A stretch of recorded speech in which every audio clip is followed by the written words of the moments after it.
کسی کا عقل مند ہونا اور بے وقوف ہونا یہ بھی تقدیر کا حصہ ہوتا ہے۔ رسول اللہ صلی اللہ علیہ وسلم نے فرمایا ہر چیز تقدیر سے وابستہ ہے، یہاں تک کہ فہم و فراست اور بے بسی بھی۔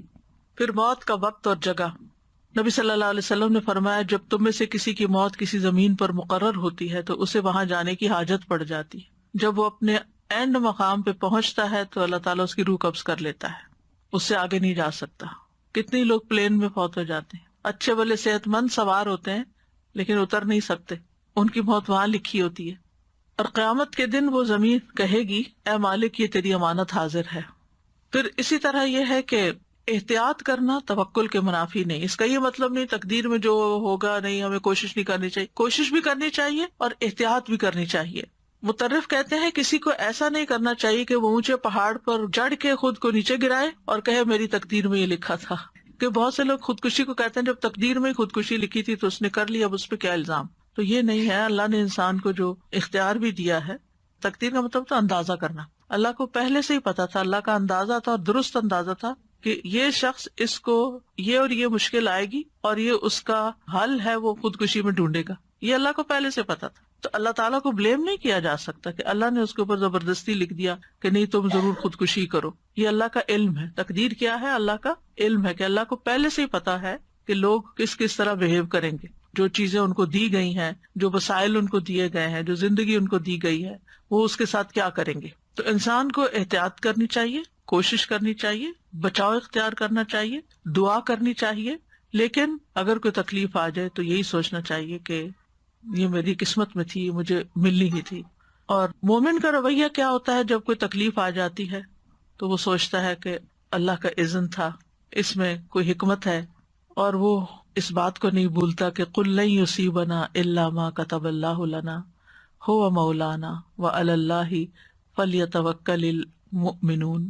آپ ان سے کہیے ہمیں اگر کوئی مصیبت آئے گی تو وہی آئے گی جو اللہ نے ہمارے مقدر میں لکھ رکھی ہے، وہی ہمارا سرپرست ہے، اور مومنوں کو اللہ پہ توکل کرنا چاہیے۔ توکل اسباب کے منافی نہیں، یا اسباب توکل کے منافی نہیں۔ یعنی اگر آپ توکل کرتے ہیں تو اس کا مطلب یہ نہیں کہ آپ اسباب اختیار نہ کریں، ٹھیک ہے؟ اور اگر آپ اسباب اختیار کرتے ہیں تو اس کا یہ مطلب نہیں کہ آپ توکل نہ کریں اور اسباب پہ بھروسہ کر بیٹھیں کہ میرے پاس سب کچھ ہے میں کر لوں گی۔ نہیں، اللہ کے اذن سے ہی ہوگا، میرا بھروسہ اللہ پہ، اللہ مجھ سے کروائے گا، میں کوشش کروں گی، کروائے گا اللہ۔ دوسری بات یہ، بیماری آ جائے، تکلیف آ جائے تو اللہ ہی کو پکاریں، فوراً دعا مانگیں، اس کی طرف رجوع کریں۔ امن یجیب المضطر اذا دعاہ ویکشف السوء، بھلا کون ہے جو لاچار کی فریاد رسی کرتا ہے جب وہ اسے پکارتا ہے اور اس کی تکلیف کو دور کرتا ہے۔ پھر اسی طرح سورۃ الانعام میں آتا ہے وَإِن يَمْسَسْكَ اللَّهُ بِضُرٍّ فَلَا كَاشِفَ لَهُ إِلَّا هُوَ وَإِن يَمْسَسْكَ بِخَيْرٍ فَهُوَ عَلَى كُلِّ شَيْءٍ قَدِيرٌ، اور اگر اللہ تمہیں کوئی نقصان پہنچائے تو اس کے سوا اسے کوئی دور کرنے والا نہیں، تو پھر اس سے دعا کرنی چاہیے نا کہ وہ اسے دور کر دے۔ اور اگر وہ تمہیں کوئی خیر پہنچائے تو ہر چیز پہ خوب قدرت رکھنے والا نہیں، وہ کر سکتا ہے، لہٰذا پھر اسی کی طرف جائیں، اسی سے مانگیں اور زیادہ مانگیں۔ پھر اسی طرح یہ ہے کہ انسان کو دعاؤں کی کثرت کر دینی چاہیے۔ وَإِذَا سَأَلَكَ عِبَادِي عَنِّي فَإِنِّي قَرِيبٌ إِنَّ رَبِّي قَرِيبٌ مُجِيبٌ۔ اور پھر پورا بھروسہ اللہ پہ ہونا چاہیے، کسی ڈاکٹر پر، کسی انسان پر نہیں کہ یہ کر دے گا میرے لیے، کہ ان انسانوں کی کوشش بھی اللہ کے اذن سے ہی کامیاب ہوتی ہے۔ انسانوں کو عقل کس نے دی؟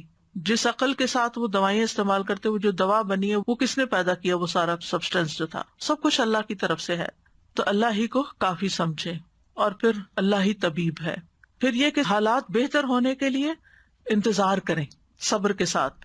آپ دیکھیں تکلیف آتے ہوئے پتہ نہیں چلتا، اچانک ہی گلا پکڑا جاتا ہے، اچانک ہی کہیں چوٹ لگ جاتی ہے، لیکن جاتے جانے میں ٹائم لگتا ہے۔ ہر بیماری کے جانے میں یعنی میریکلز اب ہوتے ہیں، لیکن ہر یعنی جو اسباب کے تحت جو چیزیں ہو رہی ہوتی ہیں ان کا اپنا ایک وقت مقرر ہوتا ہے، کیونکہ ان کل شیء خلقناہ بقدر، ان اللہ بالغ امرہ قد جعل اللہ لکل شیء قدرا۔ اللہ اپنا کام پورا کر کے رہتا ہے، بس یہ ہے کہ اللہ نے ہر چیز کا ایک اندازہ مقرر کر رکھا ہے کہ کون سا کام کب ہوگا۔